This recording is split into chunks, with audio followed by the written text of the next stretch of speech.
Hello दोस्तों, नमस्कार, good morning. कैसे आप सब।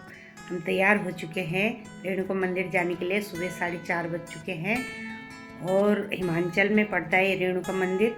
और वहाँ घूम के आते हैं, आज वहाँ की बादियाँ देख के आते हैं, वहाँ का मंदिर देख के आते हैं। सुना है बहुत अच्छा है, बहुत ही सुंदर है माता रेणुका का मंदिर, झील।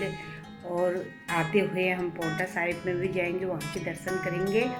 और दोस्तों चलो आपको घुमा के लाते हैं। अगर आपको ये वीडियो अच्छा लगा हो, लाइक करें, शेयर करें और सब्सक्राइब। वहाँ पे बैठ चुके हैं हम दोस्तों गाड़ी में, सुबह सुबह सारी अपनी अपनी सीट के लिए।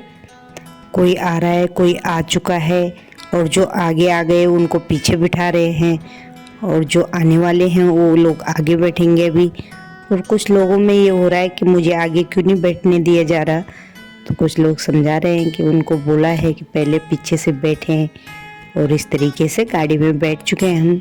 सुबह 6 बज गए, अभी यही हैं नकरोंदा में।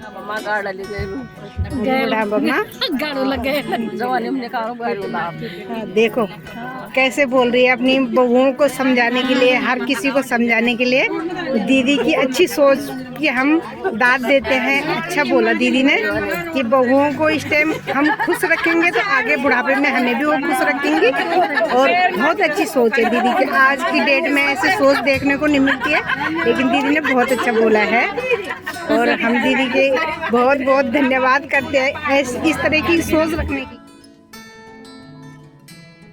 बनाया मेरी माँ आने में देरी क्यों, बनाया मेरी माँ आने में देरी क्यों, आजा मेरे वैष्णो माँ आने में देरी क्यों, आजा मेरी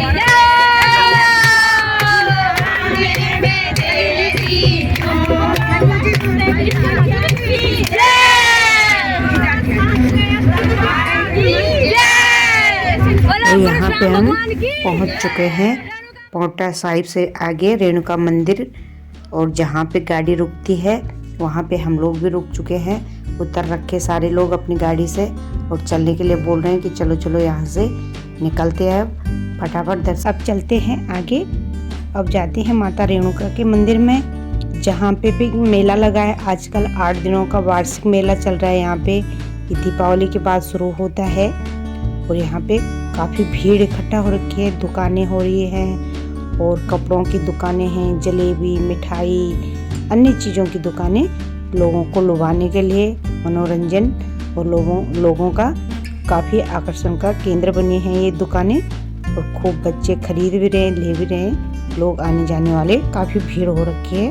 और आपको चलते चलते एक कहानी भी सुनाती हूँ जो ऋषि जमखंडे जी और माता रेणुका पर निर्धारित है।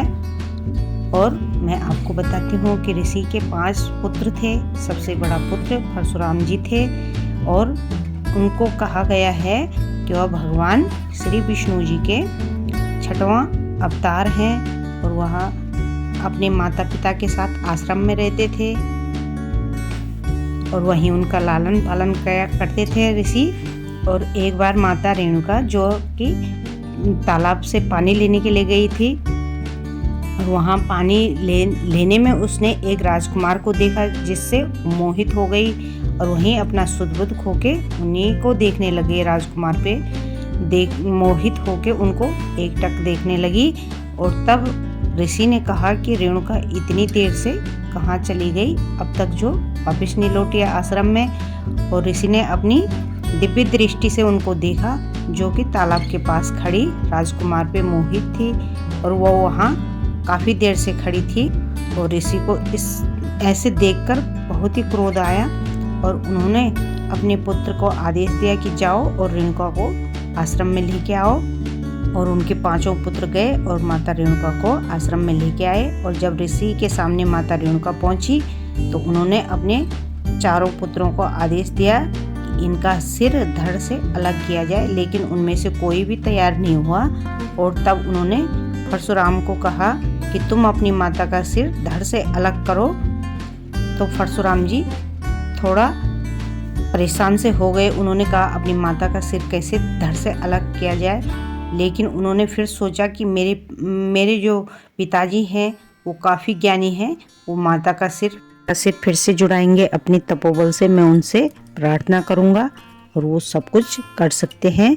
उन पे इतनी दिव्य शक्तियाँ हैं कि पिताजी फिर माता जी को जीवित कर सकते हैं। अब परशुराम ने अपना फरसा उठाया और अपनी माता का सिर धड़ से अलग कर दिया और अपने भाइयों का भी सिर धड़ से अलग कर दिया। और फिर उसके बाद पिताजी बहुत खुश हुए। उन्होंने कहा कि बोलो बेटा, तुम्हें क्या चाहिए, मैं तुम पे बहुत प्रसन्न हूँ, तुमने मेरी आज्ञा का पालन किया है।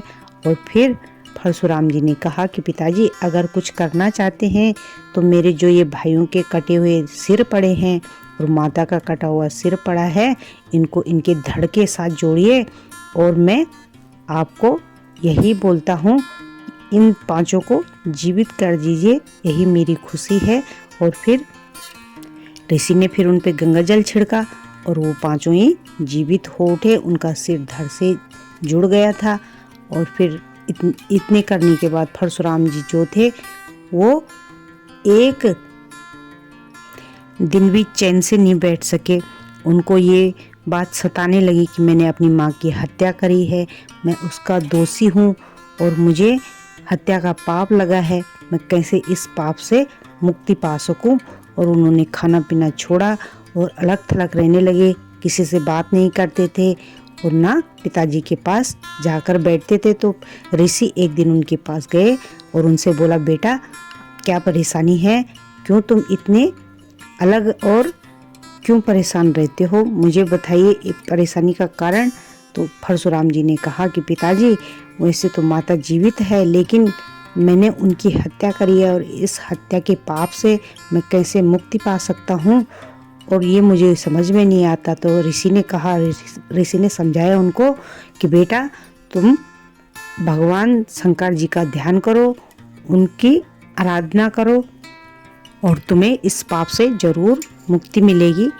और फिर भगवान परशुराम मेरठ के पास पूरा गांव है वहाँ पे गए और वहाँ पे उन्होंने भगवान शंकर जी का जो शिवलिंग बनाया और वहाँ पे उनकी आराधना करने लगे। और एक माँ का ध्यान करो, उनकी आराधना करो और तुम्हें इस पाप से जरूर मुक्ति मिलेगी। और फिर भगवान परशुराम मेरठ के पास पूरा गांव है वहाँ पे गए और वहाँ पे उन्होंने भगवान शंकर जी का जो शिवलिंग बनाया और वहाँ पे उनकी आराधना करने लगे। और एक माह तक उन्होंने भगवान शंकर जी का जल अभिषेक करा, जो कि हरिद्वार से कांवड़ ला के सावन के महीने में उन्होंने पहले ही इस कांवड़ यात्रा की शुरुआत करी थी। वो नंगे पैरों हरिद्वार से कांवड़ लेके परशुराम जी पूरा महादेव जाते रोज डेली, उनका यही काम था। उसके बाद भगवान शंकर की आराधना करते, उनकी पूजा करते। और फिर एक दिन भगवान शंकर प्रसन्न हुए और उनको दर्शन दिए और फिर उनसे बोला कि बोलो परशुराम जी, आपको क्या वर चाहिए, मैं आप पे प्रसन्न हूँ, आपने मेरी बहुत आराधना करी है और मेरा जो जल अभिषेक करा है मैं उससे अत्यंत प्रसन्न हूँ। और फिर उसके बाद परशुराम जी ने कहा कि भगवान अगर आप मुझ पर प्रसन्न हैं तो आप यहीं पे अपने लिंग रूप में स्थापित हो जाइए और पूरा महादेव जी के नाम से यहाँ पे आप विराजमान हो जाइए। और तब से वहाँ पे भगवान शंकर जी अपने दिव्य रूप में वहीं पे विराजमान हैं। और जहाँ पे भगवान परशुराम जी को उन्होंने अपने दर्शन दिए थे, आज भी वहीं पे अद्भुत चमत्कार देखने को मिलते हैं। सुना है कि बहुत ही अच्छा दिव्य शिवलिंग है वहाँ पे, जो दिन में 3 बार अपने रंग को बदलते हैं, सुबह कुछ और, दोपहर में कुछ और शाम को कुछ और जिसकी गहराई को ही आज तक नहीं नाप सका है। बहुत ही बड़ा शिवलिंग है। और आप लोग अगर इस वीडियो से खुश हैं, आपको ये वीडियो पसंद आया हो, इसको लाइक करें, शेयर करें और सब्सक्राइब करें।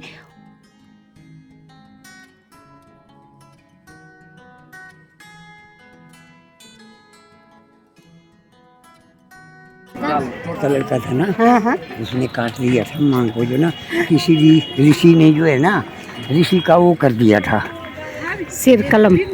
नहीं ऋषि का नहीं किया था, माँ रेणुका का अच्छा दिया, बेटे ने कर। अच्छा फिर उसको जिंदा भी कर दिया उसने। अच्छा अच्छा फिर ये झील बना है परशुराम जी का। अच्छा। अब जो है वो इन दिनों में 8 दिनों में जो है ना, हाँ। उधर से जो है माँ के मिलने के लिए यहाँ आते। अच्छा। हाँ, रेणुका से ये रेणुका झील के नाम से प्रसिद्ध है यहाँ पे। बोला जाता है कि यहाँ पे रेणुका झील में रेणुका कूद गई थी जब शस्त्रबाहु ने युद्ध में ऋषि का वध किया था, तो उसके बाद रेणुका झील में कूद गई थी, जो कि एक स्त्री का स्वरूप है। ये झील ऐसे बोला जाता है, आगे चल के ये स्त्री का स्वरूप में दिखता है। कि दोस्तों यहाँ पे देखिए परशुराम जी का मंदिर, और यहाँ पे पहले लोग परशुराम जी के दर्शन करते हैं, और भगवान जी की शोभा यात्रा निकलती है, रथ यात्रा, जो साल में एक बार निकलती है इन दिनों में।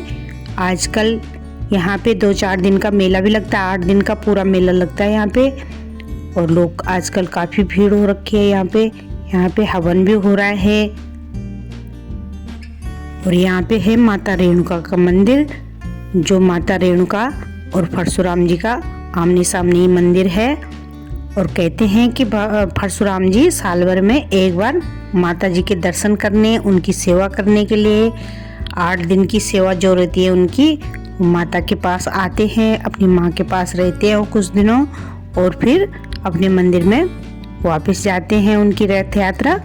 और इस टाइप का यहाँ पे इस मंदिर में दृश्य है ये। और यहाँ पे सारी लेडीज जो है खाना खा रही हैं, थक चुकी हैं, और अब भूख भी लग चुकी है। सुबह से कोई खाना खा के नहीं आया था घर से, और अब 3 बज चुके हैं, तो लोग खाना खा रहे हैं अपने दिन के 3 बजे, जो अपने घर से लंच लेके आए थे, और सब मिल बांट के खा रहे हैं। देखो कितना अच्छा लग रहा है, यहाँ पे सारे लोग मिल बांट के खा रहे हैं।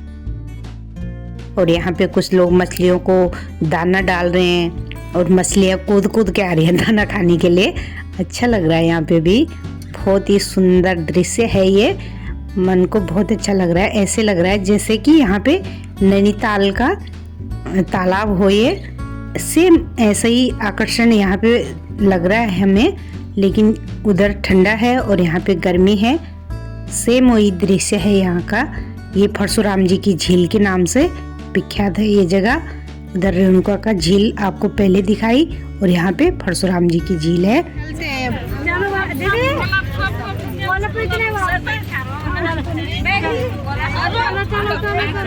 चलो चलो चलो चलो, बाय बाय बाय सबके लिए, बाय बाय बाय। अच्छा नमस्कार, बाय।